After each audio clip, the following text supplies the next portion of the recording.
Hello everybody and welcome back to 7 Days to Die. Thank you for joining me again. It is day 4. Alright, we got this. So over the night, like I said in the last video, what I was going to do is go through my chest, go through everything, decide what to bring, what not to bring, whatever. So I went through everything. I took out the iron shovel and I scrapped it down and destroyed it and turned it into iron, which is great. So we did that. And I am going to leave the lead and the rest of this stuff. We can come back. Really, this stuff isn't really vital. This stuff here is kind of the most important of all the things. We don't want to leave any iron that we can scrap. So just if you have any kind of tools or anything like that, scrap them. But other than that, I made a new bone shiv. I took one of the iron shovels because you never know, you might need it. And I grabbed the animal fat, the leather. We don't really need shoes. We have a pair of shoes on. We don't need those shoes. We switched out for the boots that we found. We need the cloth. Yeah, we'll take the cloth. The plastics we'll need later. It's just like one-offs, right? Like it doesn't really matter. The gas barrel is going to be really good. We can come back. We'll remember where this place is. And I cooked all the rest of my food up. The only thing I had left to eat was this, and I'm full, so that's good. I'm going to leave my bedroll there. Oh, I'm going to bring that. Shoot. Okay, can I eat this? What do I not need? I guess I can leave the football helmet because I'm the only person playing on here, and that's not going to change. So, alright, so we're going to head to the horde base. Where is the horde base? Is this the horde base? The second base is there. Okay, so let's do this. Quick waypoint. Alright, so let's go there and we'll start kind of getting ready. I feel like holding this out is just like, here zombies. I'm holding delicious food out for you. Please come and eat it. They don't know though. They can't see it. Alright, we're going to swim across here, and then we're going to start, like I said, getting the horde base up. So the basics of the base are no stairs. Obviously, foundation being stone, if possible. You can, like I said, I believe I said before, you can use a house like that. Worst case scenario, just board it up and just repair with your axe. Just keep right-clicking and repairing. You can do that. I've had some questions lately on my stream about that. People can't find houses that have stone. People can't find like anything, and they need to like build their own horde base, which at the beginning I was like, oh my, no, why? Dude, don't, please no, because to build your own horde base at the beginning when you're a new player would probably fail a little bit, and not because of any other reason other than, you know, the physics are a little bit tricky. It takes some getting used to for the physics, and also you don't really know what the zombies can attack and how quickly they can attack on that high level of spawnage. So this is going to be our horde base. This is a good one because it has the 3 levels, and the foundation is stone. So yay for the stone, definite yay. We have no zombies. Again, like I said, they freaking sleep in. I told you guys. Okay, so I don't remember if we took the stairs out. I feel like we did. I boarded this up because that looks super boarded up. So yeah, we took out the stairs. And if that's all like that, then I definitely took out the stairs. Okay, so the stairs are out. We have the ladder up. We need to get prepared. So let's make some inventory space. Let's put down a chest. Boom.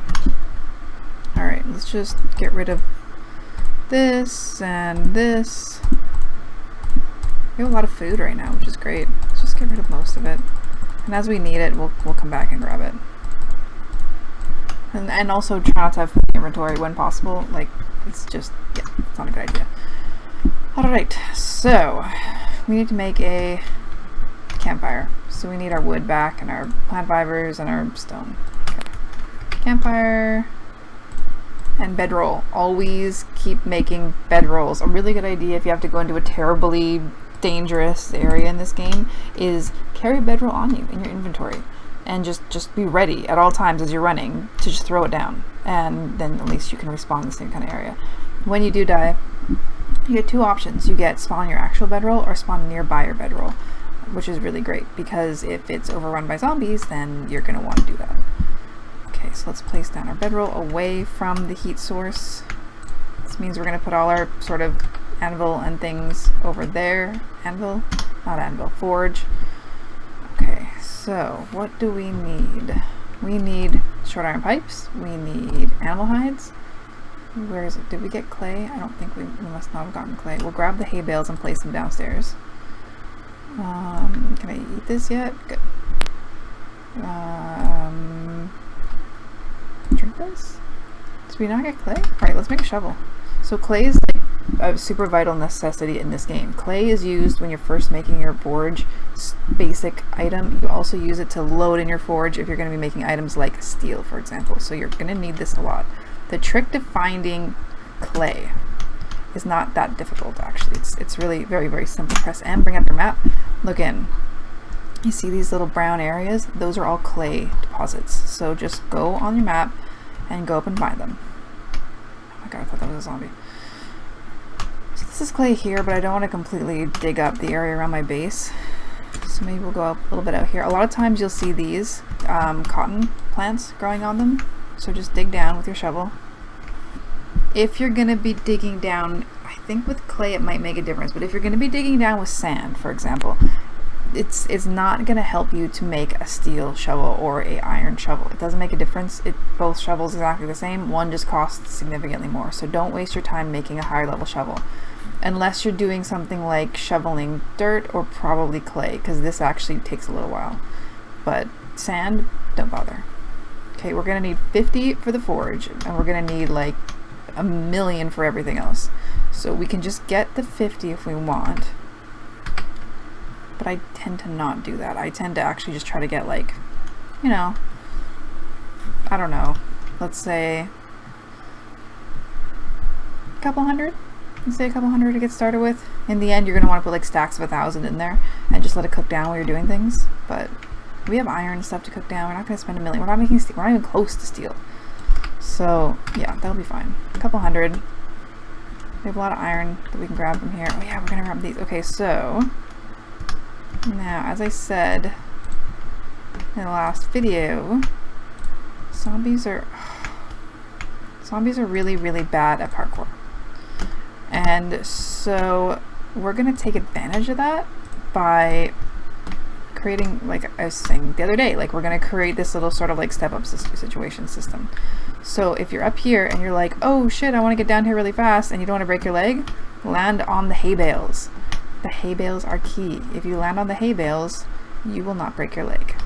So, well, there's a very small chance. I saw somebody do it for the first time the other day when I was live streaming. I'm not quite sure how he did it. I'm still kind of questioning if he even landed on it, but I'm you know, never mind. That's none of mine. Whatever. Okay, so let's start by making, so for the forge, this is the basic components. You make a bellows first. B-L-O-W-S. Bellows, you need wood, you need animal hide, and you need short iron pipe. So craft, you need one. So you need 2 in order to make the forge in total. 1 for the bellows, 1 for the forge. So now that we have that cooking up, it's going to take 35 seconds, and then we will make the forge. While we're waiting for that, let's just get rid of that, because that's kind of annoying. We also need to cook up the tallow, so let's throw that tallow in. We're going to make some torches. So if you remember, we got our animal fat, we're turning it into tallow. We got the animal fat by killing animals. It drops on them after you take the slicer. The bone shiv. You take the bone shiv to the animal, that's how you get the meat, that's how you get the animal fat.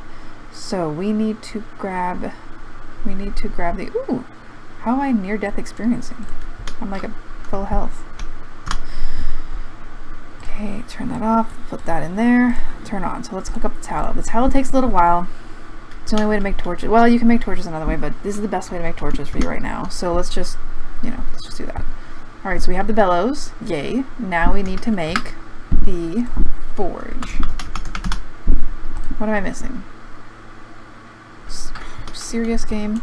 I'm missing 1 stone. One single stone. Done. Alright.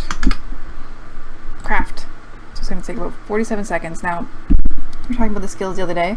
There are skills that will make crafting go quicker for you later on, which is going to make a big difference because you spend a lot of your time crafting in this game otherwise. So quicker crafting, don't prioritize at the beginning, but just keep in mind quicker crafting is going to help you out.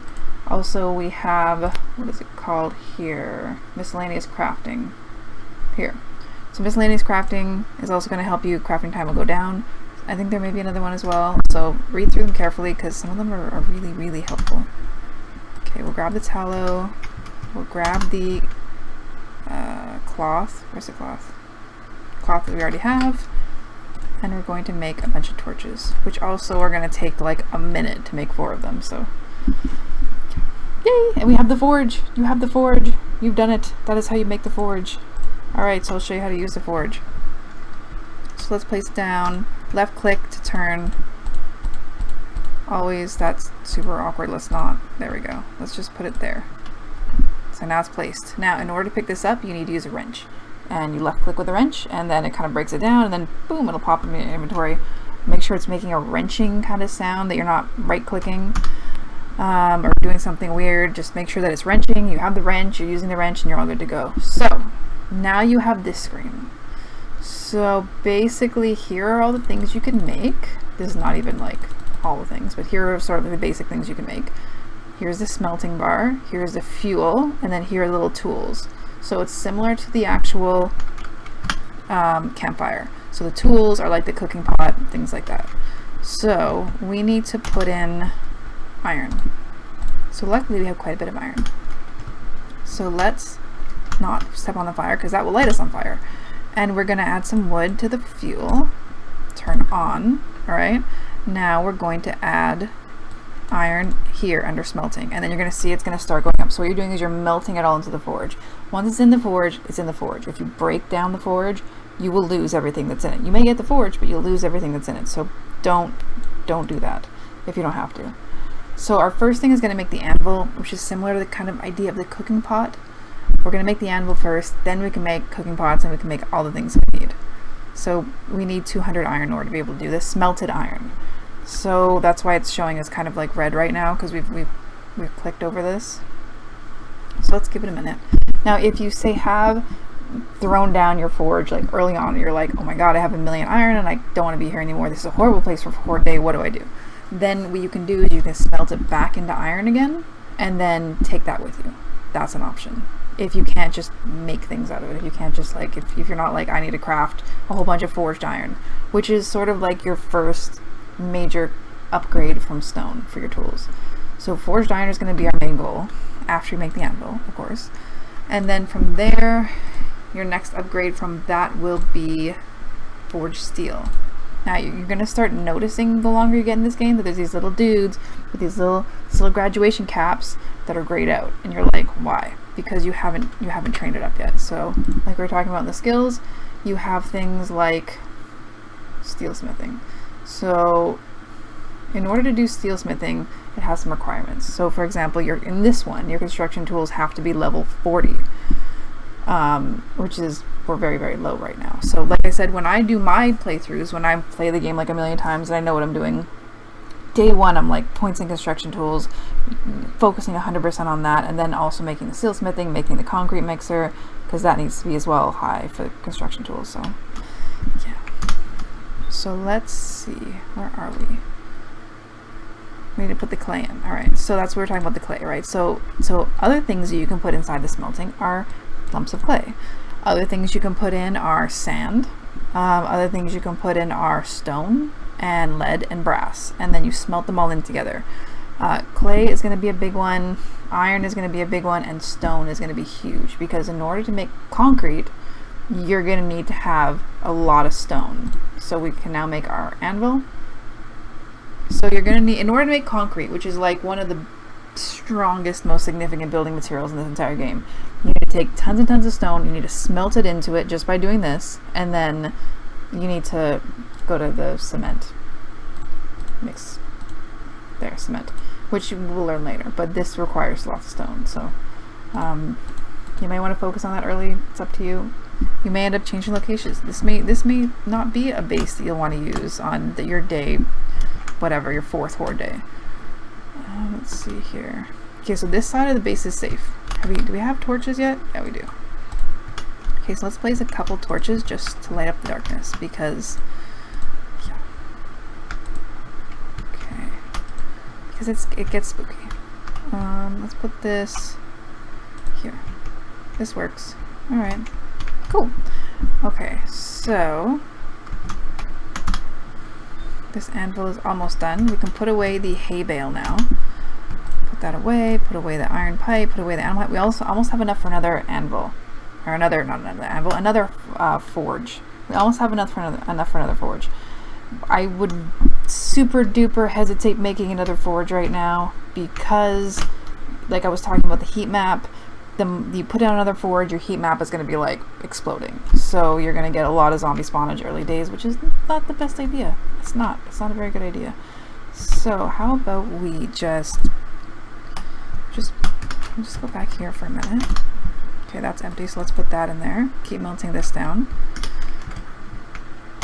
And let's go prepare for all the items we need. So let's grab our water.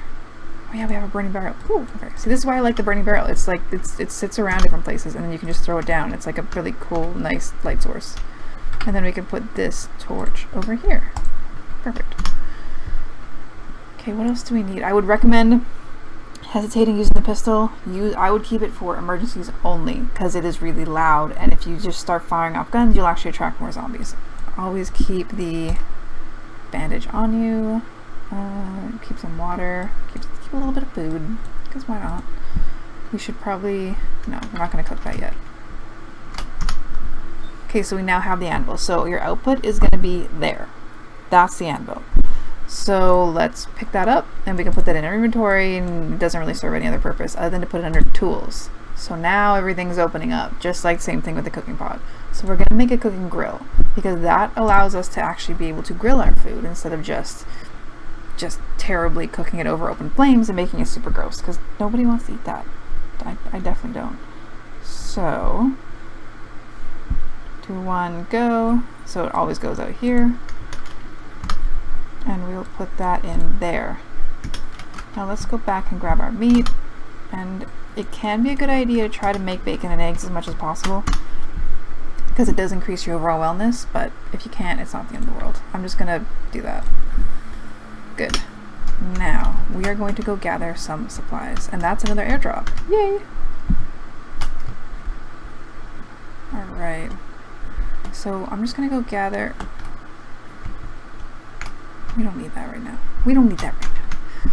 Gonna go gather some wood, gonna gather some stone. The airdrop is pretty far. The zombies, as long as I didn't leave that bottom rung of the ladder there, which I did not. See, there's no rung on the ladder here. They shouldn't be able to get up there. Hopefully. Sometimes zombies can stack on top of zombies and then they just float up and it's a problem. That can happen on Horde Night. We're definitely gonna like board up that window and just like avoid all conflict. But you don't worry about boarding that up for now. Like I said, don't put down a door because doors are actually going to increase your heat map and zombies are attracted to them. So we're just gonna take down this ladder. We're gonna take down this tree. All right, guys, I'm gonna leave the video here. We're gonna come back. We're gonna take down the tree. We're gonna take down a bunch of stone, and then we're gonna be ready for day 5. Day 5 is coming. Okay, all right. I'll see you guys in the next one.